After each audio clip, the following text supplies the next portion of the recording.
beneath the misty hills of Wales lies a forgotten name, Athrwys of Gwent. He had no sword pulled from stone, no knights of the Round Table, and yet some believe he may have been the real King Arthur. Could the man behind the myth be hidden in plain sight, buried under centuries of legend and lost timelines? Join Mini History as we uncover the story of the prince who might have worn the crown before the legend ever did. Long ago, in the mist-draped hills of southeastern Wales, a prince was born to a king. His name was Athrwys, son of Merig, grandson of the sainted Tedrig, a line of rulers whose roots sank deep into the soil of ancient Britain. The people of Glamorgan and Ghent, of Erging and the Wye Valley, knew his name. But history, like mist, can obscure as much as it reveals. Centuries later, the legends of King Arthur, warrior of the Britons, wielder of Excalibur, defender against the Saxons, echoed through every corner of the Isles. And among the many who searched for the man behind the myth, some turned their eyes to Arthurus. Could this prince of Ghent have been the real Arthur? Arthurus was born into power. His father, King Merig, ruled Ghent, while his mother's bloodline gave him claim to Erging, stretching into what is now Herefordshire and Gloucestershire. If he outlived his father, he would have ruled from sea to forest, from valleys to rivers. His family name appeared in the Book of Londaf, a medieval register of royal grants to the church, a testament to their influence and piety. And there, in the old stone churches of the region, stories of Saint Tedrig, Arthurus's grandfather, endured. A warrior king who laid down his crown, only to take it up again in old age to defend his people. A saint who, it was said, died of his wounds after a final battle. His blood was royal and holy. In the 18th century, the idea took hold. A historian named Thomas Cart suggested that Arthurus of Ghent might not just be a prince of old Wales, he might be Arthur. The idea took root. Arthurus's kingdom aligned with the Arthurian court of legend. Caerleon upon Usk, the supposed capital of Arthur's realm, lay right within his domain. Some scholars believed Arthurus lived in the 6th century, placing him directly in the age of Arthur.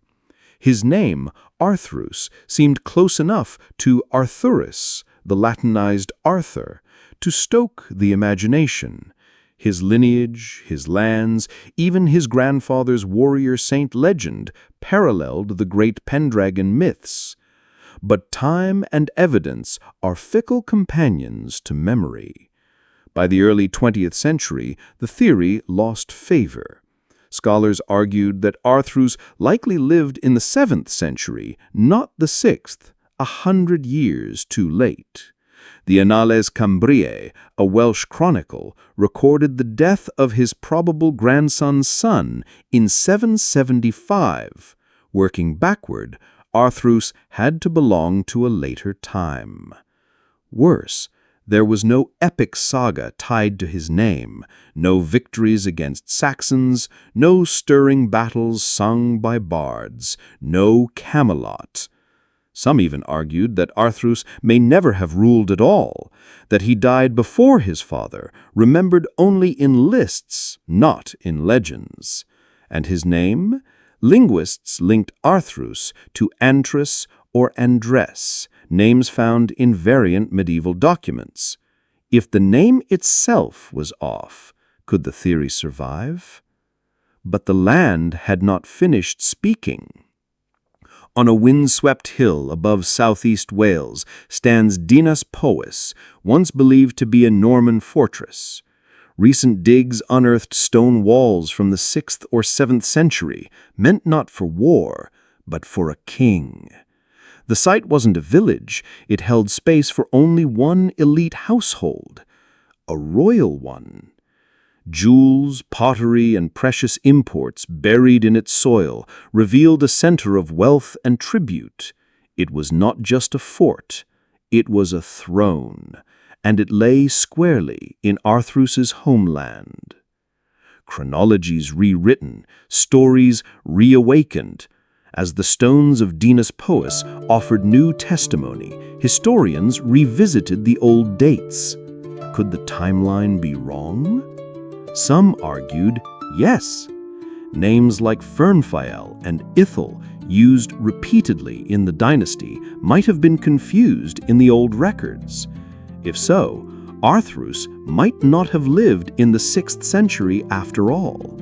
He could belong to the earlier generation, the one of Arthur. Supporting this view, the Book of Llandaff places Arthurus alongside early saints like Dubricus and Odysseus, both firmly rooted in the 6th century. Even the life of Saint Cadoc, written just before the Book of Llandaff, ties Arthurus's grandfather Tedrig to Cadoc's own ancestors, again anchoring Arthurus in Arthur's age. Even the name, once dismissed, resisted easy dismissal. Some medieval records show variations: Arthurus, Arthruis, Arthrus. Sometimes the same man appears under different names in different documents. Names in the medieval world were fluid, bending with the scribe's hand and the scribe's tongue. Could Arthrus be a variant of Arthurus, after all? On a cathedral portal in Italy, one of the earliest visual records of the Arthurian tale carves the name not as Arthur, but Artus, a Breton form. In a world where Latin, Welsh, and Breton collided, perhaps Arthrus was simply Arthur, spelled another way. Was Arthurus of Gwent the real King Arthur? Perhaps. He was a prince born to a powerful line, ruling, or nearly ruling, a kingdom where Arthur's court was said to stand. He may have lived in Arthur's time. He may have borne Arthur's name or something close to it. And the great hill fort of Dinas Powys, with its high walls and royal relics, may have echoed with his voice. But in all the records we have, there is no sword drawn from stone, no war won at Badon Hill, no Saxon hordes repelled, no Lancelot, no Merlin. Still, in the shifting mists of memory and myth, Arthurus remains, shadowed, noble, and just close enough to legend that we still wonder, what if?